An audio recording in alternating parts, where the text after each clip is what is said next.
Hello, everyone. I just wanted to come on very quickly and tell you that there was a little bit of a problem with recording the podcast that I am going to be posting today, and that is with Trent McIntire. And I've got it pretty well put together, but there's a little glitch in the middle of it, and you'll hear that. Do not be concerned. It was just Zoom or our internet. We were able to figure out what it was. So hope you enjoy it. It's got a lot of good information, and I really enjoyed talking to Trent. So that's it. And I am going to say goodbye. Hello, everyone. This is your host, Susan Rosen, and my guest this week is Trent McIntire. And Trent has a very interesting story, and that also will kind of lead us into, excuse me, talking about some of the things and the people that he works with and who he helps. And I'm going to have Trent introduce himself. Thank you for being here. Oh, thank you, Susan, for having me. It's really a pleasure to be here. Yeah, I've had a 25-year career helping people with various neurological conditions, but it really grew and spawned from the fact that I was born with cerebral palsy. And many people don't know that there's different levels and classifications of cerebral palsy, and most people would be able to identify someone that has a really marked gait, or maybe they use a walker, they're in a wheelchair, and they really need services to provide them support for their whole life. But there are many people that are a class 1 or a class 2 where you wouldn't know by looking at them that they had suffered any kind of brain injury at birth. Okay. And it has affected some kind of movement in their body or development in their body. And so that was me. But I think what makes my story fascinating is I didn't know that I was born with cerebral palsy. So I lived my life until I was 19 thinking that the restrictions that I had, how I felt in my body, the discomfort and the pain was all really normal. And despite my limitations in my movement, I was athletic. So I just was athletic with limitations, and I found ways to compensate around my lack of abilities. And I ended up getting into dancing, and I took dance classes at a studio and had some skill, and I loved that it made me feel better, because it was the first thing I did in my life that, with all the stretching and becoming stronger, that my body felt better. And plus I could be an athlete while doing it. So I gained some skill, and I got a scholarship to go to college and study and become a professional dancer. Well, along the way, when I was in college, I had a very high demand week, and I had many performances that week. And I woke up and I could barely walk to the bathroom when I first woke up. I had so much pain from the knees down that it just seemed like insurmountable, career-ending kind of pain. That's all I could describe. And the timing kind of coincided with a holiday break. So I was home for Christmas and just kind of complaining about how much pain I was in, and why is it from the knees down, and it's intense. I just don't get it. And that's when my mom looked at me and said, "Well, Trent, that's because you were born with cerebral palsy." And I was 19 when the first time I had even heard that phrase or was told anything. And I didn't even know what to do with that. Like, what is that? What does that mean? I don't even know what you're saying. Why didn't you tell me before? All the things that kind of go through your head. And she's like, "Yeah, do you remember when you were 3, the doctors cast your heels to the ground because you learned to walk on the balls of your feet, because your Achilles tendon was so short that you couldn't put your heels down." So that shortness in my heel cord was one of the side effects of my brain injury. And so they cast it flat. So they forced my heel down. And I was like, "Oh yeah, I do have a memory of having these casts on." That's kind of a loose memory, but I do have a memory of it. And that was the only intervention they did. And that sort of checked the box for the doctors that was good enough. Yeah. Well, my heels could go down, but I had very limited range of motion in my ankles. I couldn't lift my arms much above my head. I had to really compensate my body to look like I was moving properly. And so I decided to do a lot of research that was available to me at the time and rehab my own injury. So part of my dance program was movement science and kinesiology and anatomy and all of these movement therapies. And so I just kind of put them all to work for me. and some things worked, some things didn't work, and I would journal the process. And I was able to rehab my injury. And that was really the start of, my curiosity for this work that's now become a 25-year career. Wow. Yeah. Wow. That's well, it's wonderful that you were able to do that. Right. And Yeah. I mean, I think I had this goal of dancing Mhm. professionally, and it was also very much tied to getting out of my small town and making something of my life. And so it was bigger than just this injury. It was like, this could Yeah. mean that I've got to move home, or I've got to give up this goal and this dream. So Yeah. I saw no other alternative other than to push Uh-huh. and figure this out. That's great though. That's wonderful, because even, there's a lot of people who have the same motivation, but a lot of times for one reason or another can't get it all together to really go forward with it. Yeah, I So, mean, I'd say, I certainly didn't do it alone, because I had a lot of incredible professors that were sharing so much information and knowledge. I had to put it together. It yeah. wasn't like I was under care of somebody, but I had to put No. it together for myself. And, I think that's why when I look at, those that are over 50, or worried about a condition, or maybe they have early stages of a condition, or they're caring for someone that has a condition, Yeah. I really can understand, after working with so many people over the years, of what that feels like, and both having the caretaker as a client and the Yeah. patient as a client, Mhm. and having a 15-year relationship professionally with a client, where I see them before they have diagnosis, during, and then up to the end of their life. It Wow. really Yeah. does reveal so much. It's like the greatest learning process takes place in that span, Mhm. if you're paying attention, if you're Yeah. curious, which I was very Yeah. curious, and Yeah. sort of wanted to Well, apply that curiosity that I used on myself with other people. right. Right. And I think it also, when you're dealing with people who do end up with some sort of issue, Yeah. right?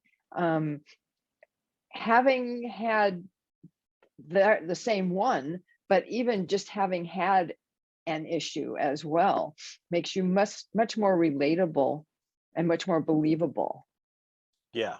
Yeah. right? Than Yeah. You just want to going, have somebody that's been through something, that yeah. understands, how whatever that is disrupting quality of life. Mm-hmm. Mm-hmm. Because if you've Yeah. never had your quality of life disrupted, then you Mm-hmm. don't understand how wonderful quality of life can be. If it's Yeah. never been disrupted, Yeah. everything has always felt this way. It's always been, that's your Yeah. normal. Yeah. And yeah, I think some of the best movement professionals are the ones that have gone through something and really had to experience something in their own body. So when Mm-hmm. somebody walks in that, is, early onset dementia, or early Mm-hmm. diagnosis Parkinson's, they can really have some compassion and hold the space for them, Yeah. because they understand what's at stake. Yeah.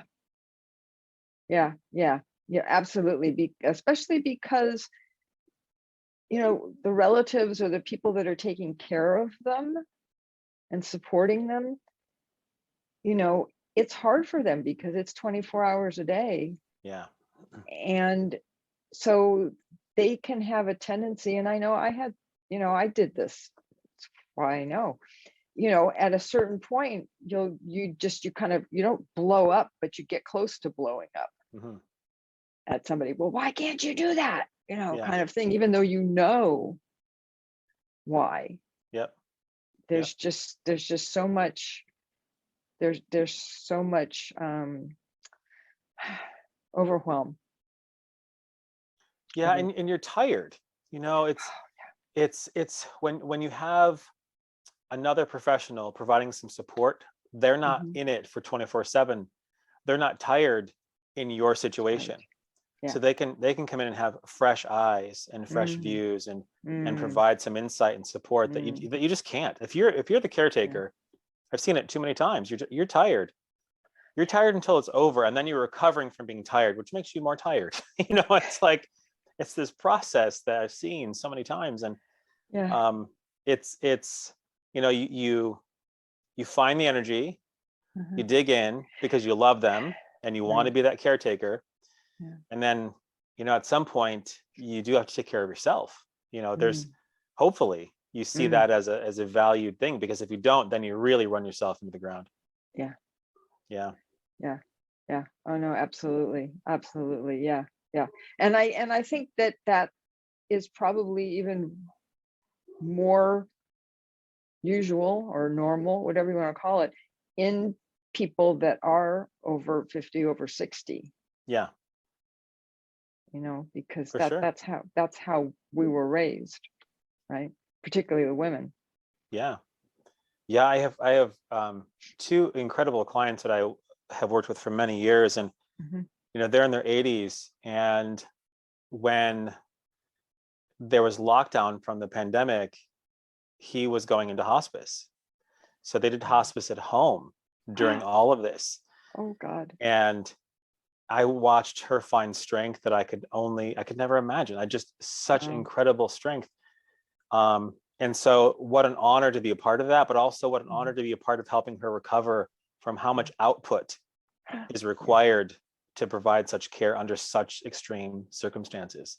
Hard enough under normal circumstances, but Yeah. those circumstances really multiply it. Yeah, and I think when you get to a certain point where things are starting to become real, they're not articles, they're not it's not Mm. a video that you saw. It's now in your family. It's now somebody you love. Wow. Um, there's a learning curve. There's a steep learning Mhm. curve to understand like Mhm. what it is that's happening. What do you do about it? What's the right decision? And Mhm. it's overwhelming. It is. It is, and you don't even realize that you're getting overwhelmed. Yeah, yeah. That's the other thing. So, anyways, so now that we've gone down that rabbit hole, um, which I think was a very important rabbit hole, Yeah. personally, um, there are a number of things that you had. Well, first off, let me ask you a follow-up question. So, did you actually become a professional dancer, or what did Yeah, you I was do? I was able to rehab my own injuries and go on to dance Uh-huh. professionally. And Uh-huh. then while I was dancing professionally is when I started to see clients and see if the work that I had applied to Ah, myself would help other people. okay. And I was just so lucky enough to have clients that were willing to be my guinea pigs. So I was working at a Pilates studio, Uh-huh. and when most people were coming in for Pilates, Yep. which is Yep. great, I highly recommend it for your audience. I was not doing what everyone else was doing. And at the time, I couldn't even really describe it. I couldn't even like put it together. I just know what I had done for myself, and I was just kind of repeating that with my clients and problem solving. And as it turned out, it wasn't that it was like the Pilates was a great vehicle for this to exist in, but it was more than just Pilates. It was that I was willing to hold space and problem solve for the person that was in front of me. So there wasn't a tear off sheet that I gave everybody that was the same. There wasn't a Right. list of exercises that were repeated the same and the same repetitions and the same spring settings or whatever. It was that who are you? What's at stake for you? And where you're Uh-huh. trying to go? And let me see Uh-huh. if I can help get you there. And I think that's what we need. I mean, I think we need more. We need people to understand that those people exist. It's not just me. There's a big group of movement professionals, especially Pilates instructors, that are Mm. willing and capable of holding space for people to problem solve and see them. And Oh, it's wow. it's an important thing because there's this real thing that happens for people. They fall into what I call the movement gap, Mm. and they've seen the medical professionals, they've done the therapies, they're taking the prescriptions or whatever has been given to them, but they're not recovered. Their quality of life isn't come back or isn't even on a trajectory that's acceptable to them. But they sort of exhausted what the medical community can do for them. And Mhm. that's not to say that we don't need the medical community. It's that Mhm. it's not designed to be the 100% solution for you. And I think it's really important to understand that you can build your own team. You can build your own health or wellness team that includes movement professionals. I think it's really important to. And Oh and yeah, being in there. yeah, because the me identifying it as a movement gap isn't a slight or a slam on the medical community. And I think that if you really are talking to someone who's responsible in that field, they Mm. know they're not Mm. that doctor is not responsible for all of your care, Yeah. nor do they want to be. They want you to Right. be self-sufficient and to drive your own care. Uh-huh. And so I find that those that really understand and can see that their patients are Mm-hmm. struggling, they can Mm-hmm. relate and they refer their patients to me or to other Oh, professionals. okay. So, you know, Okay. some of our best referrals come from that medical community because, Uh-huh. you know, PT only lasts so long. You only have so many visits. It only goes for so Yep. long. And if you have a Yep. condition that's lasting for years and years and years and years, and you've exhausted your script or your insurance doesn't cover whatever, you know, or you can't, Mm-hmm. whatever it is, you know, or there isn't Mm-hmm. somebody near you that has the ability to help you, then there you sit, not really knowing what to do. Yeah. And, you know, there's the idea is that for me is that I want to continue to build the community of professionals and help people understand that these people exist, that you can find them in your community. And it really starts by researching Pilates studios because that's Okay. it. Not every Pilates studio is equipped to handle people and help people with neurological conditions, Ah, but okay. many of them are.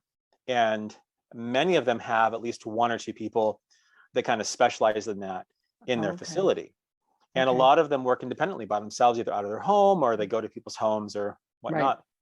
So, you know, it's a great place to start researching in your local area. Uh-huh. And as soon as you find a studio, you can say, do you have anybody there that works with neurological conditions? And Okay. it's just an easy question, and they can say, yeah, you know, what kind of clients do you see? And they should be able to name the conditions they have. They should be able Mm-hmm. to have a conversation with you around, Mm-hmm. you know, what's going on. And if you're talking to someone at the front desk, it probably would be a superficial conversation at first, but if you can get to one of the professionals or you can get to the director of the studio, you're going to get better Okay. information and be able to ask better questions. Uh-huh. And then, you know, ask for a consultation just to have a chat Yeah. and talk about who they worked with, what kind of results they've seen, and what they could expect in their session. Mm-hmm. No, that makes a lot of sense. So is there, just as a going off the side road here, Yeah. do at the Pilates studios and for the movement thing, is that for other issues as well? Oh yeah. Like what? What do you mean? Um, well, take me for instance. Sure. So before COVID, okay, about 3 months before, I fell and I broke my collarbone. Okay. Okay. By the time I got to the point of being ready for physical therapy, COVID had hit. Hmm. So it all had to be done online, Hmm. which turned out to be like kind of this much more than worthless. Right. Um, and so consequently, you probably notice I'm always moving around kind of thing because this shoulder is lower than that shoulder. And I can hold it up, but it's still, it's kind of like it's been a couple of years and it's just like, okay. Yeah. I just, you just kind of get used to looking at it, except when I'm doing these things. And I'm watching myself and Right. I'm Right. like, oh shit. Okay.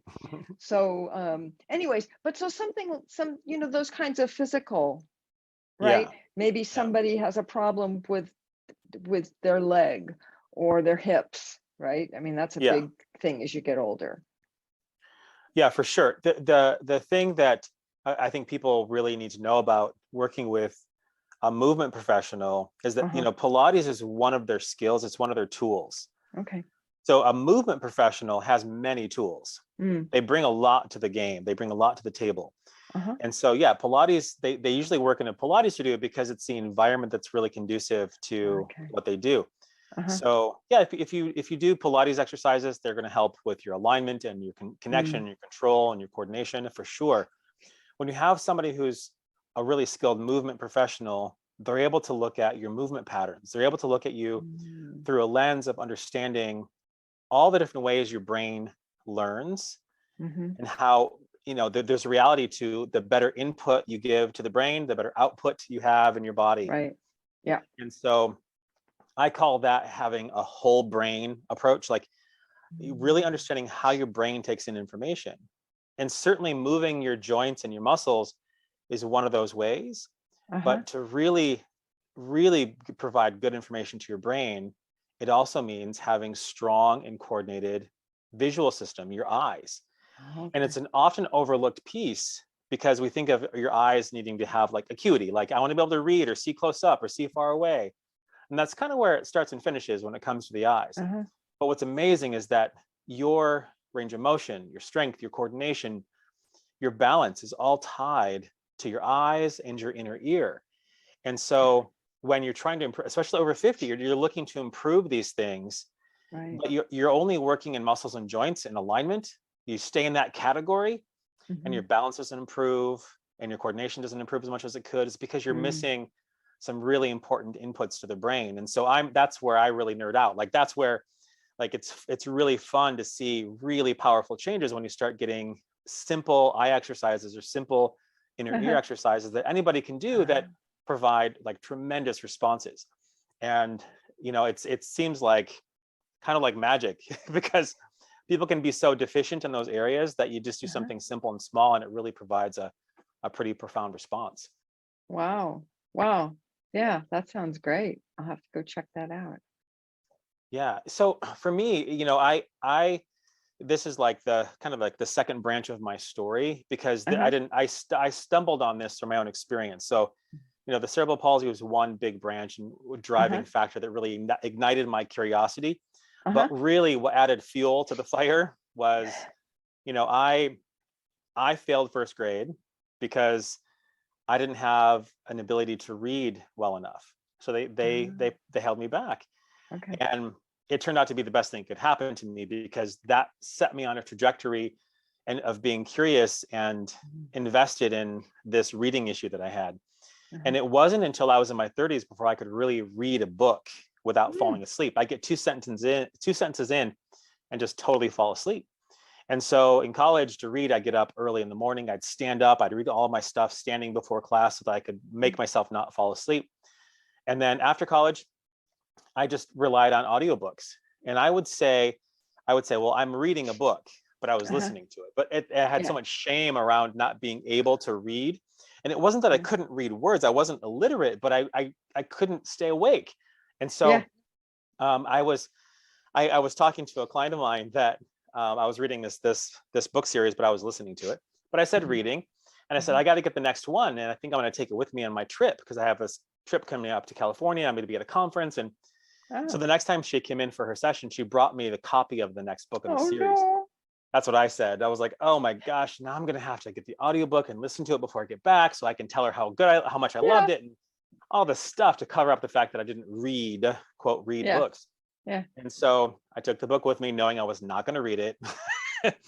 I go to the conference and I met a vision therapist while I was there and went through a couple of eye exercises. And I was like, wow, that was really interesting. I'd never really considered putting that much attention into eye movement and eye coordination. I went back to my booth and a friend had stopped by and missed me. So they left me a note and I picked it up and I read like I've never read in my life. I just read like so fast. And I made the immediate connection to my inability to read to the fact that my eyes just didn't work well together. And just a couple exercises that made my eyes work well together set my reading on fire. And then my back pain was less and my head had a better range of motion. I was like, this is so interesting to me. And so I started doing a lot of research and applying this information into my work. And at first I was sort of making up my own tools and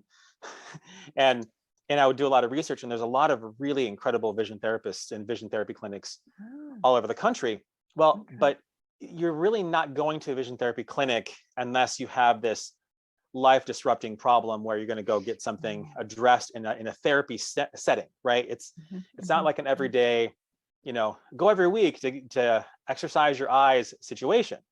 It's this critical, you go at a certain age or there's developmentally you're behind or your eyes aren't functioning, and so you go to get your therapy like you go to your PT. And I just also found that the drills that they were doing and the exercises were really not very fun. And I'm really like 8 years old inside. And so I really wanted to be fun. And so I decided to make up my own tools. And that's where the brain speed ball came. I invented the brain speed ball out of necessity for myself and for my clients because I needed something that I could bring into a session that would be a really simple game of catching this ball back and forth that would bring in eye tracking and eye exercises and inner ear exercises that were wow. super easy, take 1 minute to 3 minutes to play and have pretty big effect. Yeah. And, I started making my own. I draw Uh-huh. letters and numbers on a ball until I decided I'm going to actually make this ball. I'm going to have this manufactured. And so, Uh-huh. that's what I do. That's part of what I do now is I help people understand how to Wow. play this simple, fun game Uh-huh. that can have this, ignite fun, which makes the brain curious and makes it want to know what's going on and Yeah. then get the results you're looking for. Yeah. Yeah. No, that's great. So when you're talking about with ears and stuff and is hearing, because as we get older, our hearing starts to go down Yeah. a little bit. Not everyone, but most people. That's probably a majority. Yeah. Are there exercises that can help that as well, or does the hearing actually affect your movement and stuff as well? Hearing affects everything. So the anytime your senses are lessened or there's an imbalance or a compensation, it affects your output. So the lower your sensory input, the lower your output. And so I've read a lot of articles recently with the connection they've made with hearing loss and dementia and Alzheimer's, like leading to these things. And so it makes sense to me because I've seen when I've worked with somebody and I've improved their balance through their inner ear and their head movement, and I've improved the strength of their eyes and they work more together, that they feel sharper, they feel more focused, they have better balance. Like the results are really tangible. We can measure them, we can see them, and they can feel them. Wow. So I haven't had a client improve their hearing. I think that's a really fun goal to have. I think I'm going to write that one down. I have had clients improve eyesight. I've had clients have a lower prescription because they've done eye exercises to improve the strength of their eyes so they can focus better. Which makes sense. Yeah. Yeah. And the thing that I tell the professionals that I work with, and I'll tell you in your audience, is that our role in this movement professional seat is not to have the answer. It's really, we're doing the research. We're helping to problem solve and do the critical thinking to discover what's going to work for you. Right. And I think that's what we need in this world. Yeah, we need more of that in this world to really find what the solutions are going to be. And once you found a solution, then you can say, okay, I know what could help you because you've already found a solution. Not because somehow ahead of time. I think the best discoveries come from trial and error. Yeah. And that's why I say like my early clients are my guinea pigs, because that was trial and error with them too. It's like, well, let's see if this works for you. It worked for me. Yeah. Let's see what it does for you. Yeah. And then build on that. Exactly. And one of the reasons that always comes back to me, one of the reasons I was asking about the hearing loss is because it turns out I think I probably got this from my father. No, maybe it was from my mother. I don't know. Anyways, I have hearing loss in one ear because it's the bone that can't conduct the sounds in. And my brother has it. His son has it. Right. Genetics. I have it. Yeah. I'm sure my mother had it, but she, because she got very hard of hearing towards the end. Sure. And just so I have a hearing aid just in the one ear. Right. And it's interesting because at the doctors, that's what they explained to me, was that I needed to have a hearing aid because otherwise it was going to affect my brain to not be hearing on that side, which was really, that was like, whoa, that was a real eye opener. No. How long have you had your hearing aid? I don't know, about 4 years. Okay. 4 or 5 years. Yeah. I'm curious, did you have your hearing aid in when you fell?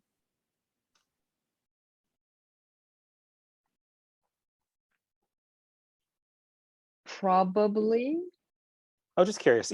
Probably. What I see with the clients that have hearing aids and have some hearing issues is that balance is always an issue. And it's not that you feel dizzy and imbalanced. Okay. It's not the sensation of feeling dizzy, but it's that you fall and you're like, why did I fall? Like, I know there's a curb there. How did I miss the curb? How did I, it like doesn't make sense a lot of times. And I don't know your situation, but I know that for a lot of people, it's like, I fell, but I didn't trip over something. I wasn't like, or somebody didn't trip me. I didn't fall Yeah. off a bike. It was that I was just Yeah. walking and like Yeah. missed a Yeah. step somehow. Yeah. Yeah. I fall a lot. Mm. That particular time which is the only time in my whole life that I've broken a bone ever, which is really pretty amazing for as many times as I have fallen. And that particular time, I was trying to avoid, I was walking along the path. And I can't remember if I was running. I think I might have been running at the time. And I was trying to avoid a piece of tile that was there on the dirt, and it was broken. Okay. Right. So I was trying not to trip on it. Right. So what I ended up tripping on was a sprinkler head about yay big that was the same color as the ground. And I didn't see it. Right. And so my shoe hit it, and I went down, and I hit right here, and I hit my head, but nobody seemed to care about my head, which was probably, I should have said something a little more to people. They were much more concerned about, getting my shoulder, my collarbone fixed up. Yeah. So, and I think, because I think falling on my head, probably had some little concussion or whatever. Yeah. And, anytime you hit your head, that's a concussion. I think it's important for people to understand that you don't have to be bleeding out to call it a concussion. If you hit your head, that's a concussion. Yeah. What degree it is the next question. How severe it is the next question, and what your symptoms or whatever imbalances that are happening afterwards. It's something to look at, but hitting your head is something to consider for sure. And I've done that a couple of times as well. So I've had a lot of clients that have had traumatic brain injuries, and I had one, and he wasn't over 50, but I'll tell you, it can happen to anybody. So having a TBI can be something that is life altering, and oftentimes can be life ending. You fall and you hit your head, and that's it. And he was he is a motorcycle racer. And he was going 70 miles an hour on his motorcycle, lost control, and then went at a 45-degree angle headfirst into a cement wall. Oh, and that hurts just thinking about it. I know he broke like 22 bones and had a TBI. And when his wife brought him in to see me, he was just days out of a wheelchair. So he had gone through so much recovery, and he was just days out of a wheelchair. And he had what he called a drunk penguin walk, sort of side to side, really unsteady, kind of holding the wall. And I used the brain speed ball with him. We played this game of catch, and I had him tracking with his eyes and catching the ball and calling out what he saw and getting him engaged in this visual and vestibular way. And just after like 10 minutes, he could walk like nothing was wrong with him. And we were all blown away, because I don't ever have expectation. I just have curiosity, and I'm trying to problem solve. And it was pretty incredible. And he went home and was telling his family, and they're like, he's like, look, I can walk. And they're like, well, that's great. We'll see how long it lasts. I'm like, it's good to be skeptical. And I'm curious too.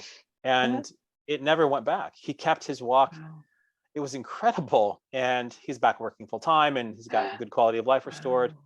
It's quite a journey he's gone on. And to be that part of it was really an honor. But it's something where, even when you have a traumatic brain injury and you see your neurologist and you do your therapies and you're done, you're 60 to 80% better, and you're dismissed from your care, you're not better. Right. You're still in the movement gap. It all comes back to getting stuck in that space. And so many people get frustrated with that space and not really knowing why. And I think it's important to be able to identify what's really happening, because, it can be small, medium, or large issue. And you end up in that space where you're like, I'm not better, but nobody's able to help me over here. Yeah. And that's where those movement professionals come in handy. Okay. Start knocking on Pilates Studio's doors. Like, who here can help me? Yeah. No, that's a great idea. Yeah. Well, particularly because, the last couple of years with COVID, so many of the gyms have closed. People are just starting to get back into doing exercise, Right. but two and a half years of not working with weights or just working, we've got some that are just some hand weights and stuff my husband and I work with, but it's not the same. Right. Right. Yeah. Um, Having somebody that can evaluate and make decisions on what you need to do movement wise, yeah, how to yeah, correct imbalances, how to correct the weaknesses and the compensations in your body, that's really right, what's such a huge benefit. And to look yeah, at you from a neurological perspective, like look at uh-huh, how your brain takes in information, mm, not just one category, not just making your joints mobile and your muscles strong, but right, also your higher order systems, your eyes, your inner ear, like the systems that we rely on for yeah. crucial things, especially over 50. You want to be able to walk without falling. Eyes, inner ear. If you don't have that, you're really flying blind. So Is you that, really want to make sure you bring that online. yeah, I was gonna say, is that why I don't pick my feet up? Yeah. So shuffling, Yes. getting how close to the ground can you get to feel stable? Because the longer you're off the ground, for example, like if you take a big step, Uh-huh, you're off the ground for a longer period of time. uh-huh. And walking is really a series of falling and catching over and Oh, over and over oh, again. okay. I never And thought of it that way. Yeah. if you like to save yourself, minimize your gait, you make your steps smaller. So now you're Uh-huh. not falling as far and you're not falling as severe of an angle. So Right. it feels But you safer. trip more. Yeah. Yeah. Right. Because you're picking up whatever your shoes catch on the rug or the lip of the going through a This door or or the sidewalk, right? sidewalk where it's Yeah. uneven. Yeah. Yeah. Yeah. And it's often where like a surprise fall happens. It's like, you just didn't pick your foot up and you caught the sidewalk and then you fell. Yeah. It's one of the things I look for when I like to do before and after walks. So client will have them Mm, walk, see what's going mm, on. They feel what's going on. And then partway okay. through the session, walk again. And I know we're on the right track when their gait gets bigger and it gets easier and they're taking bigger steps. They're picking their feet up without Okay. having to manufacture it, without having to go, I'm going to pick my Think feet up, because about you it. can't Yeah. walk like that. You can't live like that. You have to have some things that are patterned and subconscious and not consciously trying to manufacture Right. your Yeah. movement all day long. And Yeah. so those are when that improves, I know that we're on the right track. Those are the Yeah. improvements I'm looking for, because when you go off in the world, that's where the work matters. In and out of your car without hitting your head, walking on a sidewalk without tripping on the curb, opening the door and having the coordination, the strength and the balance to pull a heavy door in the wind and not have that throw you off. There's all kinds of Ah, things that happen okay. that Yeah. I want people to be able Wow. to do with some confidence. Huh. My goodness. Wow. Having you on has just opened up my whole life. Oh, I that's just, awesome. yeah, no, I definitely need to find somebody to work with, because you keep hitting all of the all the things I have. Yeah, I mean, it's you and everyone else. We Yeah. Oh often think we're no. alone. I mean, if you have this list of things and you think, oh, it's just me and I Yeah. gotta be better. I'm not good enough, and I just have to improve this stuff. But it's everybody, and the more we Oh yeah. talk about it, the easier it is to talk about, and that you Yeah. don't feel less than. You don't feel like it's just you. It's everybody. And Yeah. what's fun in my studio space, I think for me, is when a new person comes in and they think that they're in a terrible situation. They don't feel good about their movement, and they look at our clients and they think, man, everybody here moves so well. But if you ask our clients, they'd be like, man, everyone else here moves so well. Because we all think we have a terrible situation and Yeah. everyone else has a great situation. The grass is always Right. greener. Oh, But the yes. reality is that everybody is there practicing better movement. And Yeah. so then that becomes what they do. And then the next person that walks in Yeah. sees them and goes, man, I want to move like them, because they've been doing the work. Now they Yeah. have better quality of movement. Okay. So Okay. we can get in our head pretty easily. It's Please. real easy. Yes. That's why I have a podcast. Right. There's plenty of people for me to talk to about that. Right, right. Yeah, it's interesting because it is, as far as not picking up your feet, like what I do. My mother Yeah. did that. She used to take falls all the time, Mhm. except she had much worse outcomes than I did or have. And I have one of my brothers who does, some of the same. So I don't know whether it's a learned or an inherited or both. Right. Right. Yes. Yes, both. Yeah, yeah, Yeah. yeah, Yeah, yeah, but that's knowing that awareness is where it starts.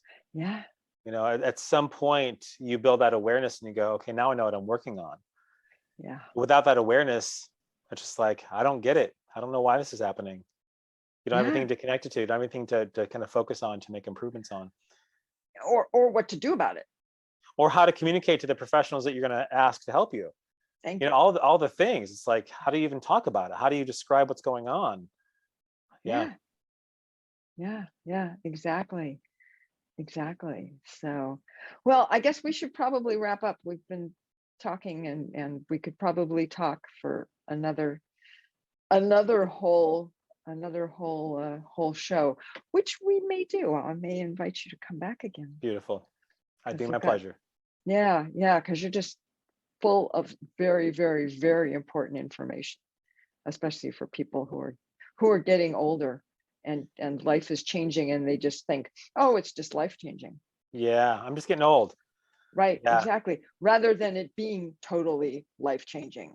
Right. Right. Right. Yep. Yeah, yeah, because it only takes one fall. Yeah. Yeah. It's like fall prevention is before it happens, not after it Thank you. happens and like, oh, Yes. now I need to prevent falls. No, prevent them now. Yes. Yes, exactly. Yeah. Exactly. Yes, for sure. For sure. So anyways, okay, so let me wrap up here and let me thank you again for coming on, My and we will pleasure. definitely do this again.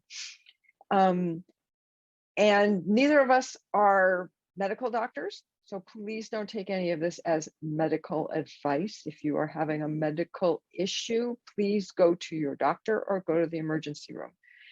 And with that, I will say, which I did already, thank you. And I will see all of you next week.